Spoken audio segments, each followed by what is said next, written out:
Shri brigadier Mohan Pillai, ഈ NSS സംരക്ഷണ സമിതിയുടെ യഥാർത്ഥ ദൗത്യം എന്താണ്? ഇപ്പോൾ നിങ്ങളുടെ നേതൃത്വത്തിലേക്ക് എത്തുകയാണ്, നിങ്ങളുടെ നേതൃതലത്തിലേക്ക് എത്തുകയാണോ ഇപ്പോൾ KB ഗണേഷ് കുമാർ? അദ്ദേഹം പറഞ്ഞ മുഴുവൻ കാര്യങ്ങളെയും ശരിവെക്കുന്നുണ്ടോ NSS സംരക്ഷണ സമിതി? സ്മൃതി, ഇന്ന് അറ്റ്ലീസ്റ്റ് ഇന്നത്തെ പാനൽ ഞാൻ ശ്രദ്ധിക്കുമായിരുന്നു.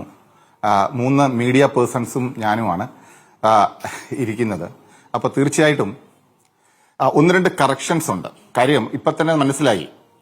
ഇവിടെ നടക്കുന്ന സംഭവം, ഈ ചർച്ച ഞാൻ 2-3 ദിവസമായിട്ട് വാച്ച് ചെയ്യുവാണ്. എന്താണ് ഈ ചർച്ചയിൽ എല്ലാവരും പറയുന്നത്? ഗണേഷ് കുമാറിന്റെ സ്വഭാവം, സുകുമാരൻ നായരുടെ സ്വഭാവം.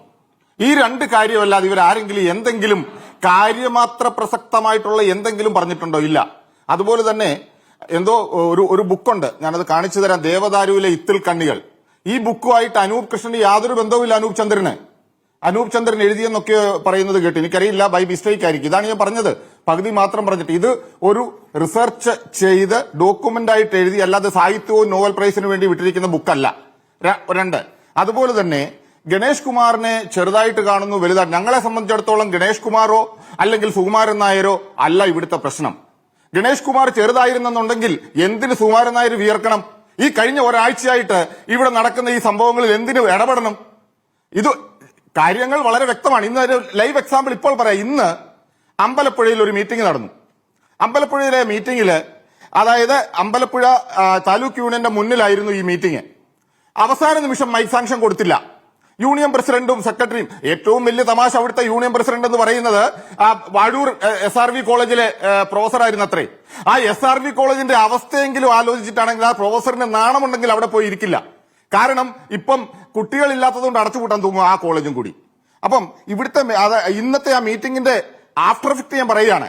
അതായത് 5712 എന്ന് പറയുന്ന ജനങ്ങൾ കരയോഗങ്ങൾ തെരഞ്ഞെടുത്ത കമ്മിറ്റിയെ ഇന്ന് പിരിച്ചുവിട്ടു. ഇപ്പൊ ഈ നടന്നുകൊണ്ടിരിക്കുക സംഭവം പിരിച്ചുവിട്ടിട്ട് അവിടെ ഒരു അഡ്വോക്കിനെ വെക്കുകയാണ്.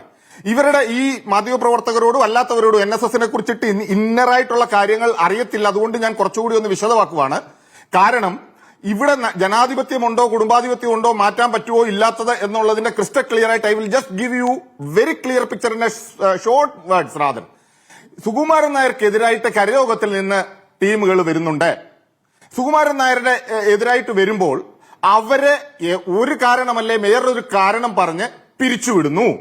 പിരിച്ചുവിട്ടതിന് ശേഷം അവിടെ തോറ്റ ആൾക്കാരെ, അതായത് ഇദ്ദേഹത്തിന് വേണ്ടി വിധേയത്വമുള്ള ആൾക്കാരെ അഡ്ഹോക്കായിട്ട് വെച്ചിട്ട് ഭരണം നടത്തുന്നു. ഇതാണ് വസ്തുത. അത് പ്ലീസ് നിങ്ങളൊന്ന് മനസ്സിലാക്കണം. രണ്ടാമത്, ഈ 2 വ്യക്തികളെ തമ്മിലല്ല നമ്മൾ താരതമ്യം ചെയ്യേണ്ടത്. പ്രശ്നങ്ങളാണ്. നിങ്ങൾ മാധ്യമപ്രവർത്തകരും അല്ലാത്തവരും പ്രശ്നങ്ങൾ എന്താണ് നിങ്ങൾക്കറിയാമല്ലോ. ഒരു 30 വർഷം മുമ്പുള്ള നായർ സർവീസ് സൊസൈറ്റി എന്തായിരുന്നു, ഇപ്പോൾ അത് എവിടെ നിൽക്കുന്നു എന്നൊന്ന് കമ്പയർ ചെയ്താൽ മതിയല്ലോ. വസ്തുതയിൽ നിന്ന് ഒളിച്ചോടരുത്. ഞങ്ങളുടെ പ്രശ്നം അത് മാത്രമാണ്. പാവപ്പെട്ട നായർ കുട്ടികള് എത്ര പേര്, അതായത് എന്തിനു പറയുന്നു, അതായത് കുമ്മനത്തുണ്ടായിരുന്ന കിടങ്ങൂര് അടുത്തുള്ള ഒരു മെഡിക്കൽ ആയുർവേദ ആശുപത്രി അല്ല, ഇംഗ്ലീഷ് അലോപ്പതി ആശുപത്രി ഉണ്ടായിരുന്നു. കിടങ്ങൂർ ഗോപാലകൃഷ്ണനോടുള്ള ഒരു ദേഷ്യം കൊണ്ട് അത് അടച്ചുപൂട്ടി. വള്ളംകുളത്ത്, അങ്ങനെ എവിടെയെല്ലാം ഹോസ്പിറ്റൽ ഉണ്ടോ അതെല്ലാം അടച്ചുപൂട്ടിയില്ലേ? പാവപ്പെട്ട നായർ പെൺകുട്ടികൾക്ക് ഒരു നഴ്സിംഗ് പഠിക്കാൻ അല്ലെങ്കിൽ എന്ത് പുരോഗതി വരുത്തുവാനായിട്ട് എന്തെങ്കിലും ഇങ്ങനെ ചെയ്തിട്ടുണ്ടോ?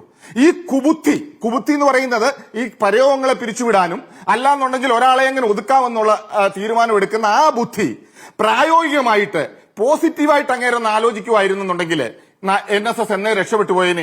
പക്ഷെ അങ്ങ് പറയുന്ന ആരോപണങ്ങൾ, സ്കൂളുകളുടെ അവസ്ഥ നോക്ക്.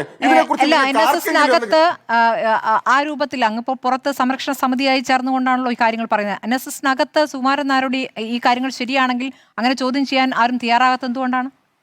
അങ്ങീ പറയുന്ന ഭൂരിപക്ഷത്തിനും അങ്ങ് പറയുന്ന ആരോപണങ്ങൾ ബോധ്യപ്പെട്ടെങ്കിൽ എന്തുകൊണ്ട് അത് ചോദ്യം ചെയ്യപ്പെടുന്നില്ല? Yes, exactly there you are. ആര് ചോദ്യം ചെയ്തോ? ഞാൻ അതാണ് പറഞ്ഞത്, ഉത്തര കൊറിയൻ പെരുന്നേവെന്ന്. ഉത്തര കൊറിയയിൽ ആരെങ്കിലും ചോദ്യം ചെയ്താൽ ഷൂട്ട് അറ്റ് സൈറ്റ്. ഇവിടെയാണെങ്കിൽ മൂവ് ഔട്ട്. ഇതിലേതുള്ള വ്യത്യാസം വെരി ക്രിസ്റ്റൽ ക്ലിയർ. ഒരാളെങ്കിലും നട്ടലുള്ള ഒരു ഡയറക്ടർ ബോർഡ് മെമ്പറെങ്കിലും അവിടെ ഉണ്ടായിരുന്നെങ്കിൽ തീർച്ചയായിട്ടും ഈ ഒരു സംഭവം അവിടെ നടക്കട്ടെ. ആരും ചോദ്യം ചെയ്യില്ല. ചോദ്യം ചെയ്തവരെയൊക്കെ പുറത്തുവിടുന്നു. അതിന് ഞാൻ വളരെ വ്യക്തമായിട്ട് പറയാം. ഇപ്പോൾ ആ സ്ഥിതി മാറി. അങ്ങീ പറയുന്ന എതിർ ശബ്ദങ്ങൾ എന്ന് പറയുന്നത് ഏതെങ്കിലും ഒരു രാഷ്ട്രീയ പാർട്ടിയുടെ സ്വാധീനമായി മാറുകയാണോ? കാരണം ഇപ്പോൾ BJP മുറുക്കുന്നു, ഉപരാഷ്ട്രപതി അപ്പോൾ അവിടെ അകത്തേക്ക് കയറാൻ സമ്മതിച്ചില്ല എന്നുള്ള അടക്കമുള്ള കാര്യങ്ങളൊക്കെ വന്നിരുന്നല്ലോ. അതിലൊരു വിവാദവും ഉണ്ടായി. അപ്പോൾ BJPക്ക് എതിരഭിപ്രായമുണ്ട്. BJPയുമായി ബന്ധപ്പെട്ട് എന്തൊക്കെ പറയുകയാണെങ്കിലും സുകുമാരൻ നായർക്ക് അതിലൊരു കൃത്യമായ നിലപാട് നമ്മൾ ഇതുവരെ കണ്ടിട്ടുണ്ട്. അപ്പോൾ അവരാണോ പിടിമുറുക്കുന്നത്? അല്ല, ഒരിക്കലും അല്ല. അതൊരു രാഷ്ട്രീയമായിട്ട് ഇതിനെ അത് കാണണ്ട. പക്ഷെ ഞങ്ങൾക്ക് എല്ലാവർക്കും ഉള്ള ഒരു എതിർപ്പുണ്ട്. വൈസ് പ്രസിഡന്റ് വന്നപ്പോൾ തീർച്ചയായിട്ടും നോ എന്ന് പറയുന്നത് അദ്ദേഹത്തിന്റെ ധാർഷ്ട്യം എന്നാണ്. പക്ഷെ അതിന് ജസ്റ്റിഫിക്കേഷൻ തരുന്നുണ്ട്. ആ ജസ്റ്റിഫിക്കേഷൻ നായന്മാരെ സംബന്ധിച്ചിടത്തോളം അംഗീകരിക്കാൻ പറ്റുന്നതല്ലെന്നേ. കാരണം നായ കയറുമോ പത്മനാഭ ക്ഷേത്രത്തിലോ, അല്ലെങ്കിൽ നായ കയറുമോ ശബരിമലയില്? നമ്മുടെ ഇപ്പോൾ കുറച്ചു മുമ്പ് നമ്മൾ ടിവിയിൽ കണ്ട ഒന്നാമത്തെ സിറ്റിസൺ ദ്രൗപദി മുർമു എന്ന് പറയുന്ന ആ ആദരണീയ ലേഡി ശബരിമലയിൽ വന്നു. അപ്പോൾ പോലും ഇങ്ങനെയുള്ള പ്രശ്നങ്ങൾ നായൊന്നും കയറില്ല. ഇത് ആരെ വിഡ്ഢിയാക്കാനായിട്ടാണ്? ഗുരുവായൂർ ക്ഷേത്രത്തിലെ ദർശനത്തിന് വന്നു കഴിഞ്ഞാൽ VIP വന്ന നായ കയറുവോ? ഇത് ആൾക്കാരെ മിസ്ഗൈഡ് ചെയ്യുവാണ്. അതിനുള്ള വേറെ അറേഞ്ച്മെന്റുകളുണ്ട്. അല്ലാതെ വേറെ മെറ്റൽ ഡിറ്റക്ടറുകളും കാര്യങ്ങളും ഒക്കെ ഉണ്ട്. അതിനകത്തുള്ള വിഷയമൊന്നുമില്ല. ഇത് മനുഷ്യരെ വെറുതെ ഇത് ചെയ്യുകയാണ്. സ്മൃതി, ഇതിനകത്ത് വന്നിരിക്കുന്ന ഒരു കാര്യം, അതായത് ഇത് പറഞ്ഞ പോലെ ഒരു ശനിദശ എന്ന് പറയുന്നത് 7.5 വർഷം. ഇത് 7.5 ഒന്നുമല്ല, ഇത് 15 വർഷവും കഴിഞ്ഞു. ഇത് അദ്ദേഹം പറയുന്നുണ്ട്. പെരുന്നെന്ന് പറയുന്നത് പെരുന്ന അമ്പലമാണ്, ക്ഷേത്രമാണ്. ഈ ക്ഷേത്രത്തിലെ പുറപ്പെടാശാന്തിയായിട്ട് സ്ഥിരമായിട്ട് അങ്ങിരിക്കുകയാണ്. പുറപ്പെടാശാന്തിയായിട്ട് അതാണ് പെരുന്നയിലെ അമ്പലത്തിലെ പുറപ്പെടാശാന്തിയായിട്ട് സ്ഥിരമായിട്ടിരിക്കുന്നു. ഞങ്ങൾ യാതൊരു എതിരുമില്ല. ഒരു ഡെവലപ്മെന്റൽ ആംഗിളിൽ ഈ സമുദായത്തെ മുന്നോട്ട് നയിക്കണം. അടച്ചുപൂട്ടിയ ഇൻസ്റ്റിറ്റ്യൂഷൻസിന്റെ ലിസ്റ്റാണ് ഞങ്ങൾ കൊടുത്തിരിക്കുന്നത്. അഴിമതികളുടെ ലിസ്റ്റാണ് ഞങ്ങൾ കൊടുത്തിരിക്കുന്നത് ഈ പുസ്തകത്തിലൂടെ. ഇതിനൊരു ആൻസർ ആരും പറയുന്നില്ല. അല്ല, പരാതിയായി നിയമപരമായി നീങ്ങേണ്ടതാണോ എന്നൊരു ചോദ്യം കൂടി ഉണ്ടല്ലോ. അപ്പോൾ അവിടെ ഗണേഷ് കുമാർ പറയുകയാണ്, ഞാനില്ല, ജനങ്ങളുടെ കോടതിയിലേക്ക് വെക്കുകയാണ്. കോടതിയിൽ പോകാൻ സൗകര്യമില്ല. അതിനെക്കുറിച്ച് ജനകീയ കോടതിയല്ല, സൗകര്യമില്ല. കോടതിയുടെ കാര്യം ഞാൻ പറഞ്ഞു തരാം. തീർച്ചയായിട്ടും, അതായത് പല കേസുകളുണ്ട്. ഈ കേസുകൾ 87 പ്രാവശ്യം മാറ്റിവെച്ചിരിക്കുക. അതുകൊണ്ടാണ് അദ്ദേഹം പറയുന്നത് സിവിൽ കേസ് കൊടുത്തോളാൻ. 87 പ്രാവശ്യം മാറ്റിവെച്ചു. ഈ കേസുകൾ മാറ്റിവെക്കുന്നതിന് മാത്രമാണ് ബഡ്ജറ്റിൽ നിന്ന് നല്ലൊരു എമൗണ്ട് ഈ ലീഗൽ ഫീസായിട്ട് പോയിക്കൊണ്ടിരിക്കുന്നത്. ബെഞ്ച് മാറാനും അതുപോലെ തന്നെ ഡേറ്റ് മാറാനും. അതിനുള്ള കേസിന്റെ എന്താത്തിന് കേസ് കൊടുക്കാൻ ഞാൻ ഇതിനു മുമ്പ് പറഞ്ഞിട്ടുണ്ട്. ആദ്യം ഇദ്ദേഹം കേസ് കൊടുക്കാൻ പറഞ്ഞത് സ്വന്തം മകളോടാണ്. സ്വന്തം മകളോട് പറഞ്ഞു, നീ ഒരു കേസ് കൊടുക്കടി എനിക്കെതിരായിട്ട്. കാര്യം 50% മാർക്ക് മേടിച്ചിട്ട് മാർക്ക് കുറവായി കാലിക്കറ്റ് യൂണിവേഴ്സിറ്റി കയറിയപ്പോൾ UGC നോംസ് അല്ലാതിരുന്നത് കൊണ്ട് ആ സ്ഥാനം അല്ലെങ്കിൽ പോസ്റ്റ് പോകുമെന്നറിഞ്ഞതുകൊണ്ട് മകളെ കൊണ്ട് NSSനെതിരായിട്ട് കേസ് കൊടുപ്പിച്ച് അനുകൂലമായിട്ടുള്ള ഒരു വിധി മേടിച്ചു. അപ്പോൾ ഇത്രയും ഡിലേ ഇല്ലായിരുന്നു. നേരെ മറിച്ച് ഞങ്ങളൊക്കെ കേസ് കൊടുക്കുമ്പോഴാണ് ഡിലേ വരുന്നത്. ഞങ്ങൾ ആർക്കും എതിരല്ല.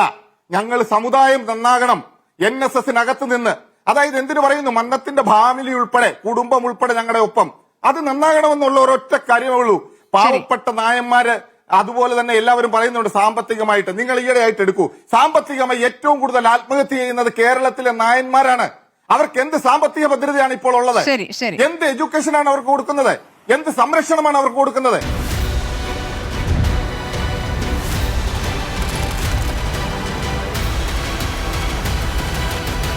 ഡിബേറ്റ് വിത്ത് സ്മൃതി പരുത്തിക്കാട്.